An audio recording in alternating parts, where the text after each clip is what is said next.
নমস্কার বন্ধুরা, জিও হাব চ্যানেলে তোমাদের সকলকে আমি স্বাগত জানাই। দেখো, আমি যে নবম শ্রেণীর এমসিকিউগুলো করেছিলাম, মানে টেক্সট বই অনুযায়ী যে পরপর যে 3-4টে ভিডিও আমার রয়েছে, সেগুলো থেকে আমার একজন বন্ধু কমেন্ট করেছে যে ঠিক একই রকমভাবে দশম শ্রেণী বা 10-এর যদি বানানো হয় তাহলে খুবই উপকার হয়। তো আমি পরবর্তীকালে সেই ভিডিও আনার চেষ্টা করছি। তো আজকে সেটা সম্ভব হচ্ছে না। তো আজকে যেটা নিয়ে আলোচনা করব সেটা হচ্ছে খনিজ। খনিজ কি এবং তার শ্রেণীবিভাগ। আগে যেটা জানি সেটা হলো এই খনিজ বা খনিজ বলে যেটা আমরা জানি, ওর যেটা বা মিনারেলস যেটা, সেই মিনারেলস জিনিসটা আসলে কি। দেখো, খনিজ সম্পদ আমরা যেটা জানি সেটা কিন্তু প্রকৃতিতে প্রাপ্ত হয়। তাই বলা যেতে পারে প্রকৃতি থেকে প্রাপ্ত একটা নির্দিষ্ট এর একটা পারমাণবিক গঠন রয়েছে এবং যথেষ্ট উপযোগিতা আছে। আর এর যে উৎপত্তিটা বা উত্তোলনটা সেটা অবশ্যই লাভজনক। সেই রকম একটা যৌগিক পদার্থকে বলা হয় খনিজ বা মিনারেলস। এবার খনিজের আবার দুটো ভাগ থাকে, একটা হচ্ছে মৌলিক, একটা হলো যৌগিক। কি বললাম একটু নোট করে নাও, মৌলিক আর একটা হলো যৌগিক। এবার মৌলিক খনিজ কোনগুলো? মৌলিক খনিজ কিন্তু দেখো তামা, রূপো, সোনা, গন্ধক, এমনকি হিরে। কারণ কি, ওরা একটা উপাদান দ্বারাই গঠিত, সেই জন্য এদেরকে বলা হচ্ছে মৌলিক খনিজ। এবার দেখো, খনিজ তেল, চুনাপাথর, বক্সাইট, অভ্র, এদের কথা যদি বলি তাহলে এরা একাধিক উপাদান নিয়ে গঠিত, মানে এক প্লাস মোর, মানে এক তার সাথে অধিক, মানে এক নয়, একের বেশি বা আরো বেশি, এরকম উপাদান দিয়ে গঠিত বলে এদেরকে বলা হয় যৌগিক খনিজ। বুঝতে পারলে বন্ধুরা? এবার আসি খনিজের মেন শ্রেণী বিভাগে। খনিজের যে শ্রেণী বিভাগ সেটা কিন্তু উৎপত্তি অনুসারে একরকম, প্রকৃতি অনুসারে আরেক রকম। উৎপত্তি অনুসারে প্রথমেই যে শ্রেণী বিভাগটা আমরা পাবো সেটা হলো জৈব। জৈব মানে কি? জৈব মানে হলো জীব থেকে জাত, মানে যেগুলো থেকে আমরা জীব থেকে পাই, যাদের জীবন রয়েছে, সেগুলো হচ্ছে জৈব খনিজ। যেমন কি কয়লা, পেট্রোলিয়াম। আমরা জানি বহু যুগ আগে মাটির নিচে অনেক উদ্ভিদ জমাট বেঁধে কয়লা হয়েছে এবং প্রাণীদেহ জমাট বেঁধে হয়েছে পেট্রোলিয়াম। তাহলে কি সেগুলো জীব থেকে জাত, সুতরাং এগুলি হলো জৈব খনিজ। এবার যদি আসি অজৈব খনিজের কথা, অজৈব মানে কি? ঠিক জৈবের বিপরীত, মানে যাদের প্রাণ নেই সেই রকম জিনিস। সেটা যদি বলি লোহা, তামা, এগুলো এর উদাহরণ হবে। তাহলে এটা চলে গেল উৎপত্তি অনুসারে পোর্শনটা। উৎপত্তি অনুসারে মূলত দুভাগ, জৈব, অজৈব, এবং তাদের 2-3টে করে উদাহরণ আমি বললাম।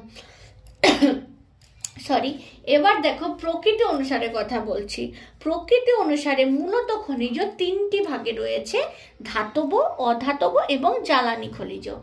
ধাতব খনিজের দেখো 4টি ভাগ, 1 2 3 4। কি কি? লৌহ বর্গীয়, অলৌহ বর্গীয়, লৌহ সংকর ও মূল্যবান খনিজ। লৌহ বর্গীয় দেখো নামটার সাথেই তোমরা যুক্ত করতে পারছো, লৌহ মানে এই সমস্ত খনিজের সাথে লোহা কিন্তু থাকবে। লৌহ বর্গীয় মানে হচ্ছে লোহা প্রেজেন্ট থাকবে, যেমন আয়রন ওর, যার উল্লেখযোগ্য উদাহরণ আয়রন ওর।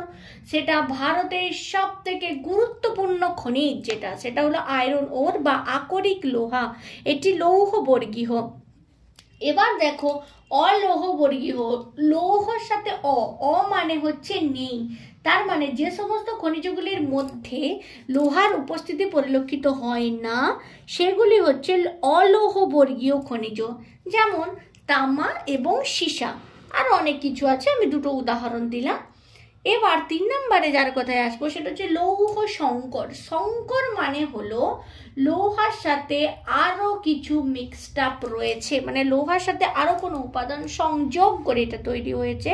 যে সমস্ত খনিজগুলো, তার মধ্যে উল্লেখযোগ্য হলো ম্যাঙ্গানিজ, এছাড়াও ক্রোমিয়াম রয়েছে, টাংস্টেন আছে, খুব গুরুত্বপূর্ণ লৌহ সংকর এগুলি। এবার মূল্যবান খনিজ। মূল্যবান খনিজ আমরা মোটামুটি সবাই জানি, সোনা, রূপো, তামা, এগুলো তো সবাই জানি। সব থেকে উল্লেখযোগ্য হিরে, প্লাটিনাম, এগুলোও কিন্তু মূল্যবান খনিজের মধ্যে পড়ে।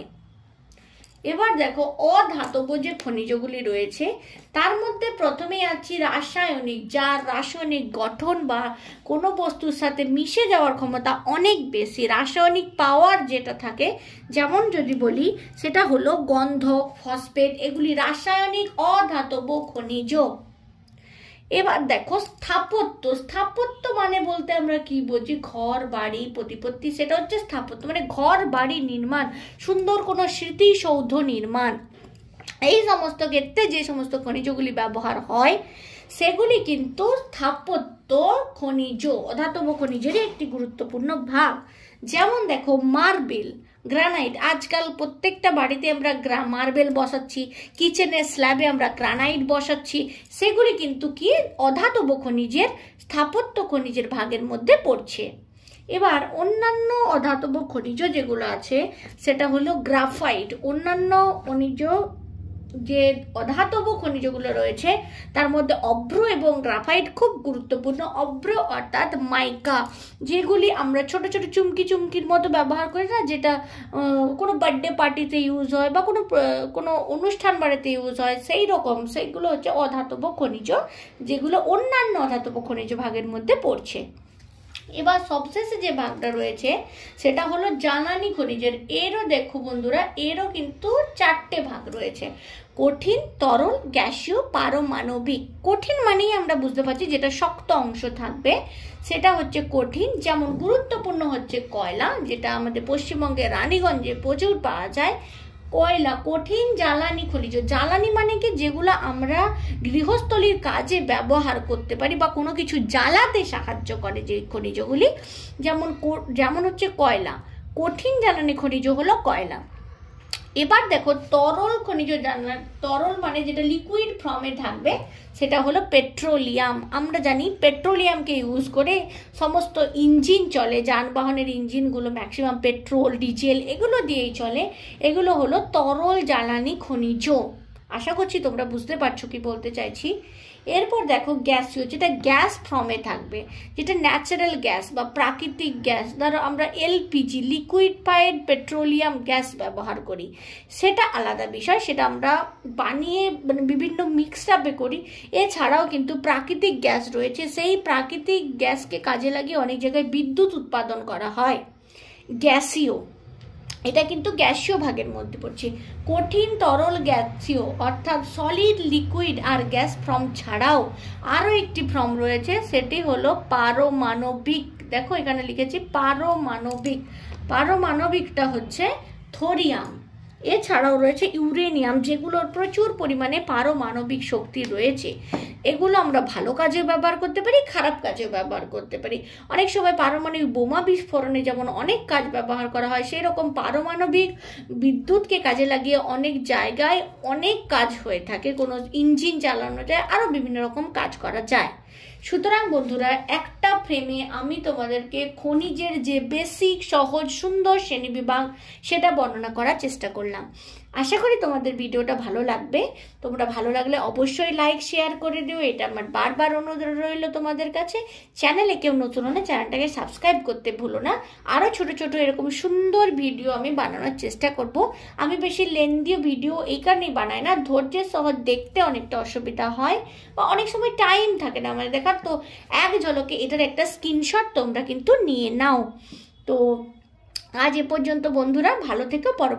পরবর্তী নতুন একটা ভিডিও নিয়ে তোমাদের সামনে হাজির হব।